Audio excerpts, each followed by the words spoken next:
Good afternoon and welcome to this video on strategy, but we're not talking about a really broad look at strategies today. We're really focusing on a specific area of strategy that is still going to be vital for your E2 and your E3 exams, because after all, they're all about strategy. Now, before we begin, I want you just to have a quick think about what you believe or what you understand the term strategy to mean, or how you think it would be implemented.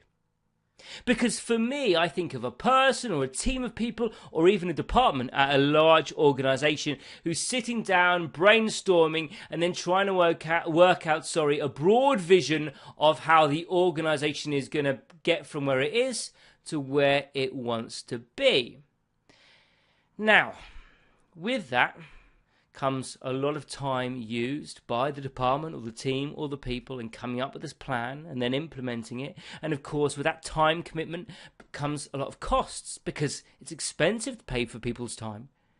And of course, also with that comes a lack of flexibility because the strategy is conceived and then it takes time for it to be implemented. So what we're looking at today in our video on strategy is a specific type of strategy, and that is incrementalism. And this is a strategy that gives an organization freedom. It gives an organization flexibility. Now, let's imagine something. Let's imagine we're working together, devising a strategy for an organization. And we're thinking this is where we want to be in 18 months' time, and roughly this is how we're going to get there. And while we're devising this strategy, there is a global recession.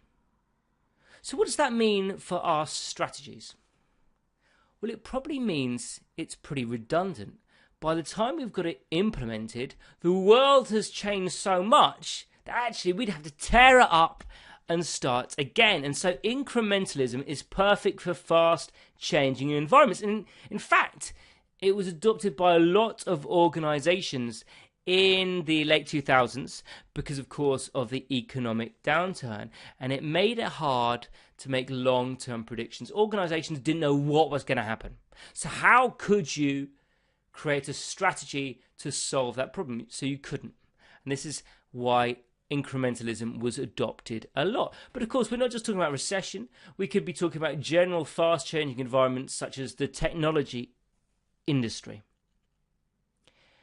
Now, instead of planned strategies where it's a long, drawn-out process, with incrementalism, the organization makes a series of small-scale changes, and those changes are dictated by the changing environment. So what you can see in our pretty nifty graphic is now it's our present time, and we can see almost these little arrows, which are little footsteps. Now, they're not going in a linear one direction, are they?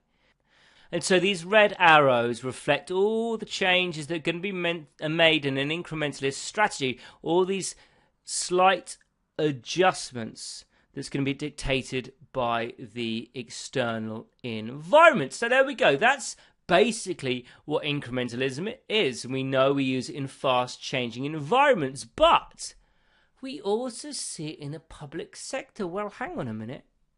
The public sector can be accused of many things, but being fast-changing is certainly not one of them. So can you think of why such a strategy may be used in a public sector environment? Well, it's because in the public sector there's a wide variety of stakeholders, and just taking one long strategy isn't necessarily going to please all the different interests held by the different stakeholders. And so what the incrementalist strategy gives an organization is the middle ground view that hopefully satisfies all the groups. So let's go and have a look at a quick example of what we mean by this, and say hello to Pierre. Pierre is a chef, as you can tell by his chef's hat. Now, Pierre wants to open 5 restaurants in the next 5 years. That's his long-term plan. Now, with an incrementalist approach, what Pierre may do is open 1 restaurant, see how it's received by the customers, see how it's received in the market, and then decide if he wants to open anymore. With our long-term strategy, we just said, oh yeah, we're going to open 5 in 5 years, we're going to go. With incrementalism, we're breaking that down. We're seeing how the market changes. And then if needs be, we can adjust the strategy. Of course, what Pierre may find is actually there's a real fashion for street food. And if he'd gone ahead and just opened 5 restaurants, there might not be no demand for it because it wouldn't be in fashion by the time all those restaurants had been opened. So instead, he would have missed out on something. So perhaps Pierre has gone from opening a 1 restaurant and he thinking, well, actually, I've got this 1 restaurant, but there's a real trend at the moment for street food. And I think it will do really well. So I might open up a street stall as well, or I might even open up 2, depending on how that goes. But then, of course, by the time he's opened up the street stall and he's got a good customer base, actually, people might be saying, well, hold on a minute, I don't even want to go to the market to get my food anymore. I just want to type it on an app and I want to have it delivered to me. So what Pierre may do then is spend time and money developing an app so he can reach a different group of customers.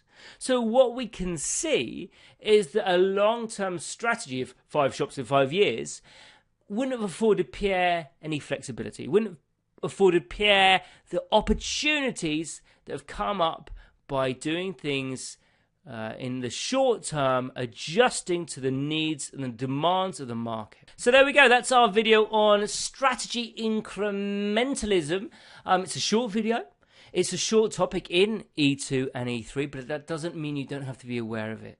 Because remember, there's many different strategies in the E2 and E3 syllabus, and it's important to be aware of all of them, because each strategy suits different organizations at different times in different situations. And it's vital to be aware of them for E2 and E3. So there we go. That's incrementalism. If you want more hints and tips and advice on subject matter on your CIMA exams, be sure to subscribe. Thanks very much.